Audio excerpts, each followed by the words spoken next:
आमन्त्रण गर्न चाहन्छु वरिष्ठ संगीतज्ञ श्री मोहन प्रसाद जोशीज्यूलाई र उहाँले नेपालमा शास्त्रीय संगीतको विस्तार विकास एवं यसको श्रीवृद्धिका लागि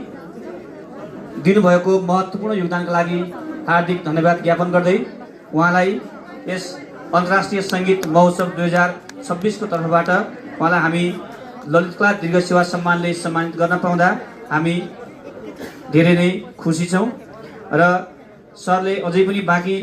समय पनि यस क्षेत्रमा निरन्तर रूपमा सेवा दिनुहुनेछ भन्ने अभिलाषा पनि व्यक्त गर्दछौं। साथसाथै सरको सुस्वास्थ्य एवं दीर्घायुको मङ्गल कामना व्यक्त गर्दछु।